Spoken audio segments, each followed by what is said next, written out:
கர்த்தர் நல்லவர், அவர் கிருபை என்றும் உள்ளது.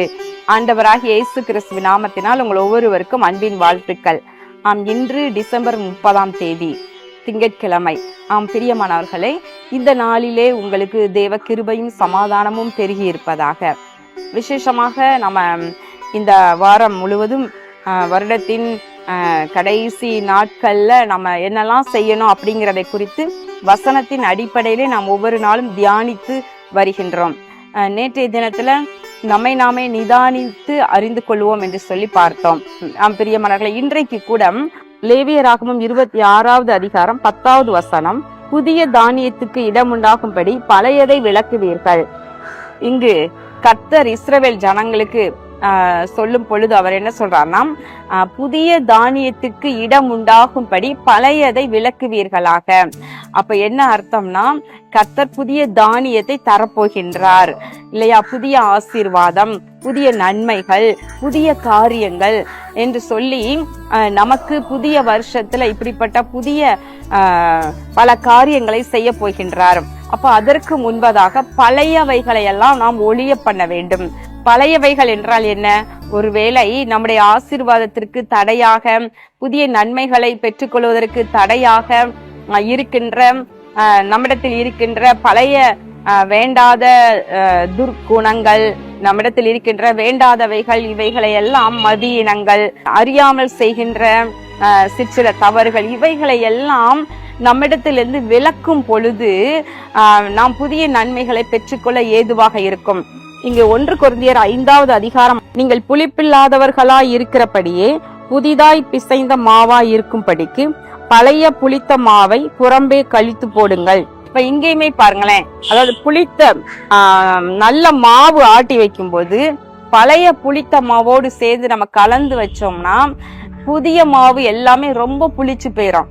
அதனால என்ன பண்ணுவோம், வீட்டுல பழைய மாவு இருந்துச்சுன்னா புதிய மாவு அரைச்ச உடனே இந்த பழைய மாவை நம்ம வேண்டான்னு சொல்லிட்டு தூர விலக்கிடுறோம் இல்லையா? அது ரெண்டையும் மிக்ஸ் பண்ண மாட்டோம்.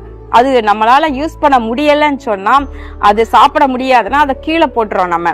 அதே போல பழைய குணங்களை எல்லாம் நீக்க வேண்டும். சில சாப்பிடுகின்ற உணவுப் பொருட்கள்லாம் ஒரு பேக்கரியில இருந்து வாங்கிட்டு வர்ற பிரெட் இது மாதிரி எல்லாம் 2 நாள் தான் அவங்க அதுல அழகா டேட் கொடுத்திருப்பாங்க. அந்த டேட்ல அதுக்குள்ள நம்ம அதை யூஸ் பண்ணிக்கிறணும்.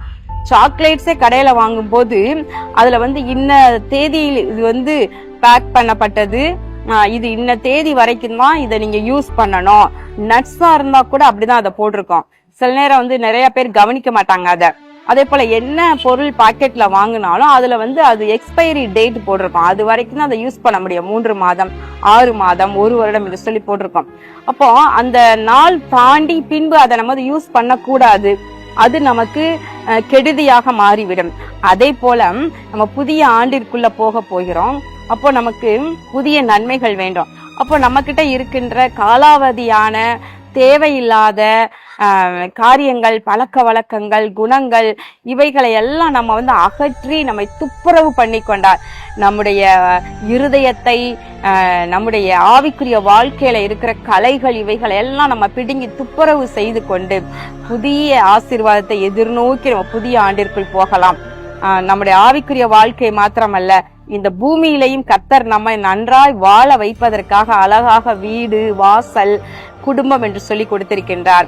அப்போ நம்ம வீட்டுல, குடும்பத்துல காணப்படுகின்ற இப்படிப்பட்ட பழைய காரியங்களை எல்லாம் நீக்கி நீங்க சுத்தம் பண்ணி கொள்ளுங்கள். ஆண்டவர் என்ன செய்வாராம்? லேவியர் ஆகமத்துல இதற்கு முந்தின வசனம் சொல்லுகின்றது, நான் உங்கள் மேல் கண்ணோக்கமா இருந்து உங்களை பழுகவும் பெருகவும் பண்ணி உங்களோட என் உடன்படிக்கையை திடப்படுத்துவேன். ஆண்டவர் அப்ப என்ன செய்வாராம்? நம்ம மேல கண்ணோக்கமா இருக்க போகிறார். கண்ணோக்கமாக இருந்து அவர் என்ன பண்ண போகிறார்? நம்மை பழுக பண்ண போகிறார், நம்மை பெருக பண்ண போகிறார்.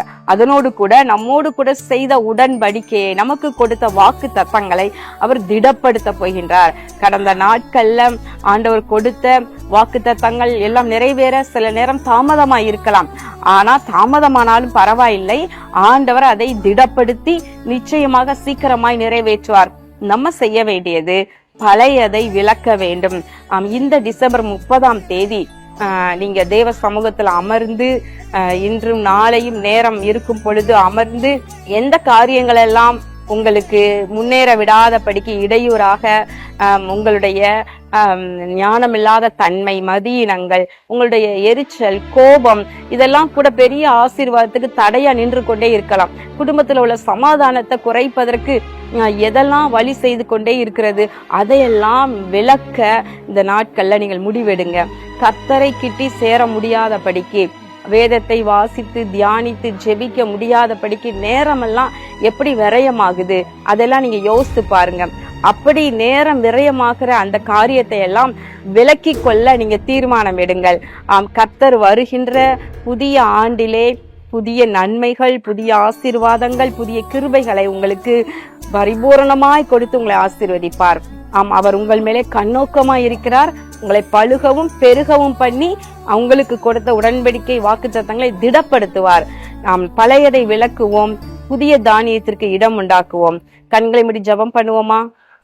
எங்கள் அன்புள்ள பரலோக பிதாவே, இதோ இந்த வருடத்தின் நிறைவு நாட்கள்ல ஆண்டவரே நாங்கள் உம்மை துதிக்கவும், ஆண்டவரே உமக்கு நன்றி செலுத்தவும், அதே நேரத்துல எங்களை நாங்களே ஆராய்ந்து எதிலெல்லாம் சரி பண்ண வேண்டுமோ நாங்கள் சரி பண்ணி பழையவற்றை தேவையில்லாதவைகளெல்லாம் விளக்கவும் நீர் ஒவ்வொருவருக்கும் அனுகிரகம் செய்வீராக.